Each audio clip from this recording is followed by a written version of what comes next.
Experience is really important when you're caring for people, because through experience you learn more about different conditions, more about humanity, more about people being in different settings.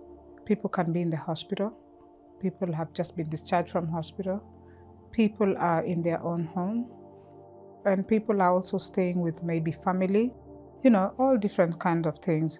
And the experience also brings along, again, training on the job, professional training, being certified on the condition.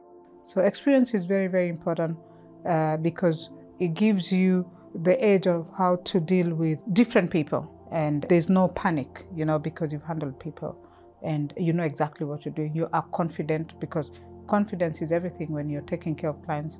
They want to see you confident.